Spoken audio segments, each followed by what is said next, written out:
Hey, everybody, and welcome back to another session of Creativity Live, where we are looking at the artist way as a way to unblock our creativity and live more of a life of passion and purpose.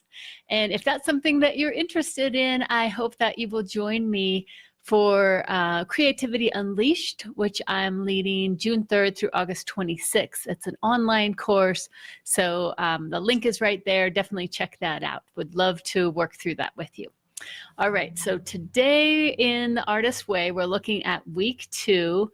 And week 2 is all about, so just as a short overview, so this book is written as a 12-week program, and that's what we're going to be doing in the course. But week 2 is about recovering a sense of identity.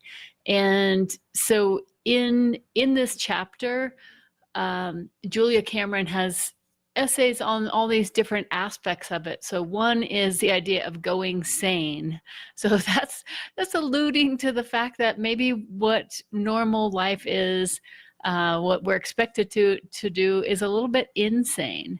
And so if you feel a little frantic and hectic and out of sorts, then that's why. So this idea of finding your creativity and allowing it back in can make you feel more sane.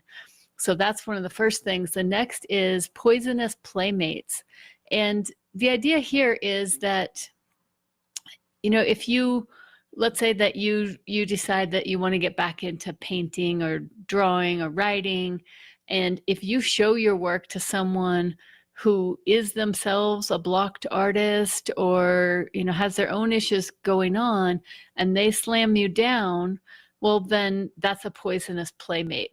So that is a tip to be careful about who you are showing your work to, and to find people that are going to support and encourage your creativity. All right, so then the next one is Crazymakers.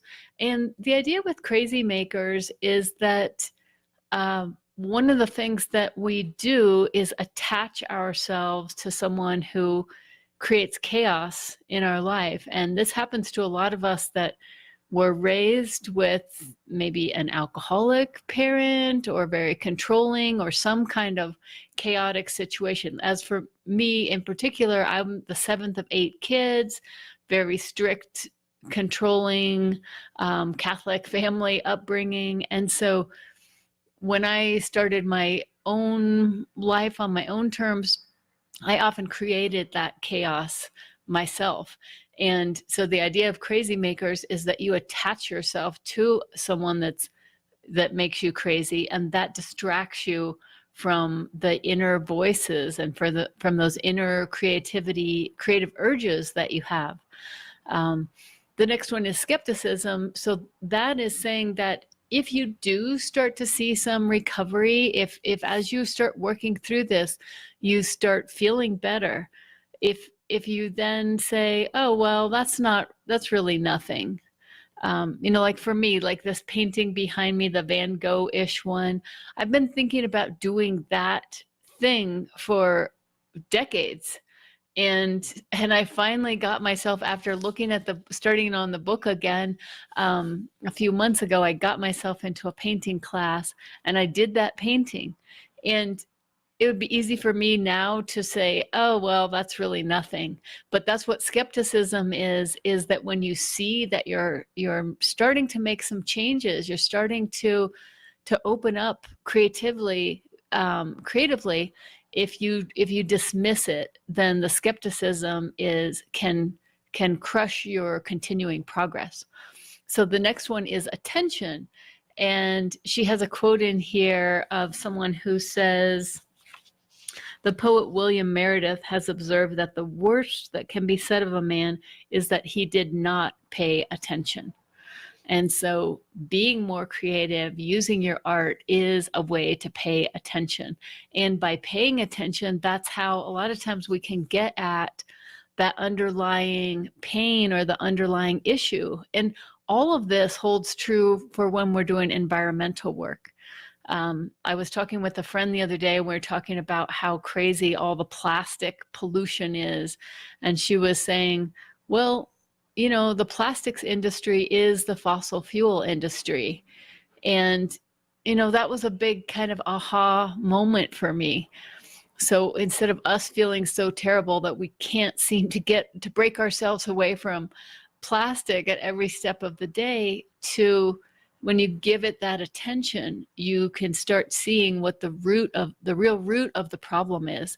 That's the same in your life, in your choice of work and how you're spending your time, as well as when we're trying to solve these environmental issues. If we don't give it the attention, if we just complain about it or turn it off, there's no way that we can be effective and come up with creative solutions.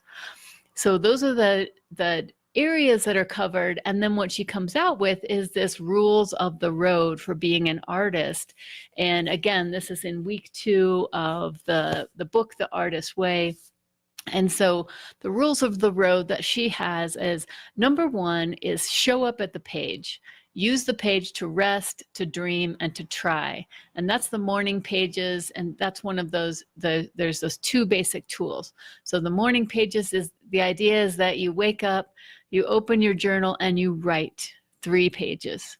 And so that's rule number 1. Number 2, fill the well by caring for my artist. And that's basically the artist date. And that's the idea of taking yourself out of your normal routine and helping yourself live a life of adventure, even if it's just a few minutes here and there. I know, like yesterday, I had a few minutes to kill between, or that's a terrible expression, but I had some extra time between one appointment and the next. I had like 10 minutes. And I thought, okay, and there was an Asian supermarket, which I love going inside. So I walked in there and the lines were really long. So I saw a little tea shop and went in there, and I got an avocado smoothie with durian fruit and boba pearls. And like, honestly, I don't even know what I was ordering, but it was just one of those things that took me out of my daily rut to give me that kind of more excited feeling for my day. And so that's what number 2 is, to fill the well by caring for your artist rather than living a life of deprivation. Number 3, set small and gentle goals and meet them. And so that's, part of the thing is, instead of saying that you're going to make a masterpiece, and that's what I had done, was like, oh, I want to improve my drawing, but I never actually drew. So I picked up a book, and now I try drawing for at least 10 minutes a day. And it's been incredible. The other day I drew a picture of all these dogs that were waiting outside of a coffee shop, like 4 or 5 dogs. And it was such a cute little moment, them all waiting patiently for their owners to come out of the coffee shop. But that kind of thing, paying attention, giving yourself those few minutes of luxury. Okay, number 4, pray for guidance, courage, and humility. And in The Artist's Way, she talks about the creative source, and that you can call it whatever you want. So you can call it God, you can call it your higher power, you can call it the power that helps plants grow, but to put yourself out there. And if you're having a hard time doing it yourself, to kind of open yourself up and ask for guidance and courage and humility. Okay, number 5 is, remember that it's far harder and more painful to be a blocked artist than it is to do the work.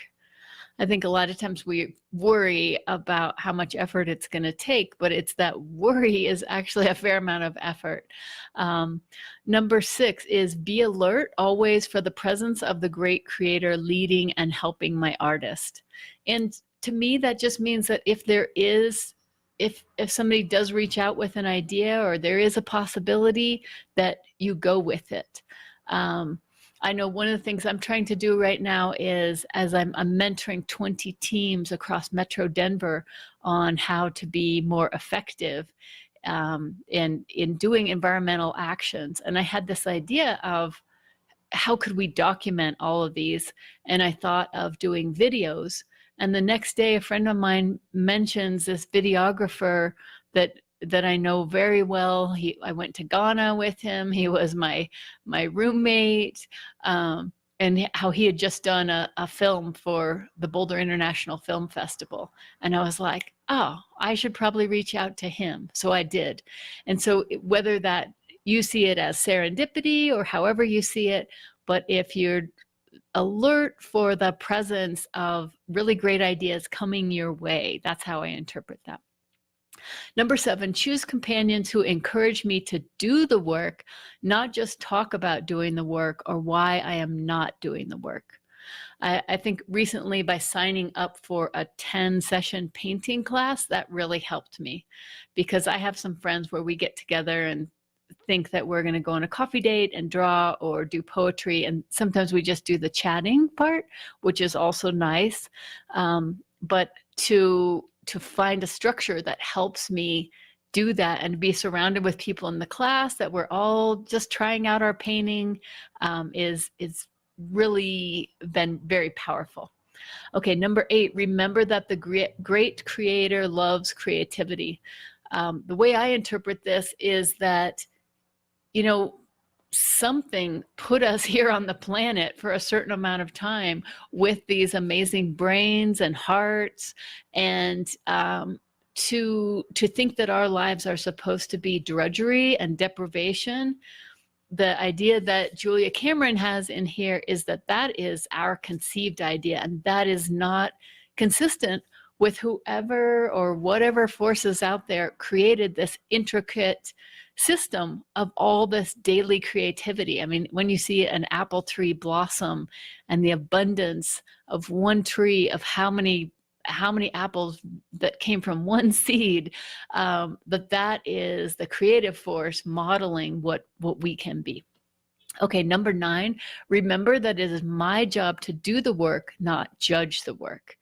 This is a really important one, because, you know, if it kind of goes along with the thing of allow anything that's worth doing is worth doing poorly. You know, we don't expect a baby to start by writing a novel. We expect them to learn first to hold the pencil and then make marks. And it's going to be the same with us and any kind of creative venture we're talking about, whether that's starting a team in your neighborhood, whether if you want to try and start a farmer's market, any of those things, you're going to have a certain amount of failure when you try something new and creative. And so get used to it and enjoy that part, and don't judge your initial works. And the last one is, place this sign in my workplace: great creator, I will take care of the quantity, you take care of the quality. And you know what that's saying is, if you want to do something, don't worry about the timeline or the results. If all we're able to commit to is just putting in the effort, that's all that we need to do. All right, so that is the 10 rules of the road for being an artist, from this incredible book, The Artist's Way, by Julia Cameron. And if you're interested in working through this, I know that I've tried a couple times working through it on my own, and I haven't been as diligent as I wanted to work through it. And that's why I decided to lead anybody who wants to can come with us on this journey working through this book. It's a 12-week program, and we're going to do it for 13 weeks. So we'll have our first week to kind of get ready, and every day we'll either be we'll read from this a little bit, we'll do a creativity exercise, a little 5-minute something, writing or drawing, and then we will be sharing, because there's exercises that you do in here each time, and we have a 2-hour session. So it's going to be really a fantastic way to take your summer to really blossom and go deep. The link is right there. Definitely hope that you will take me up on that. And with that, I thank you so much for joining me for Creativity Live. I'd love to hear your comments about how you see creativity as part of your life, and especially how do you think it can help those of us who are working for the environment, and what are your rules of the road that keep you unblocked? All right, thanks so much, and have a lovely day. And remember, the time for action is now, because there is no planet B. See you soon. Bye.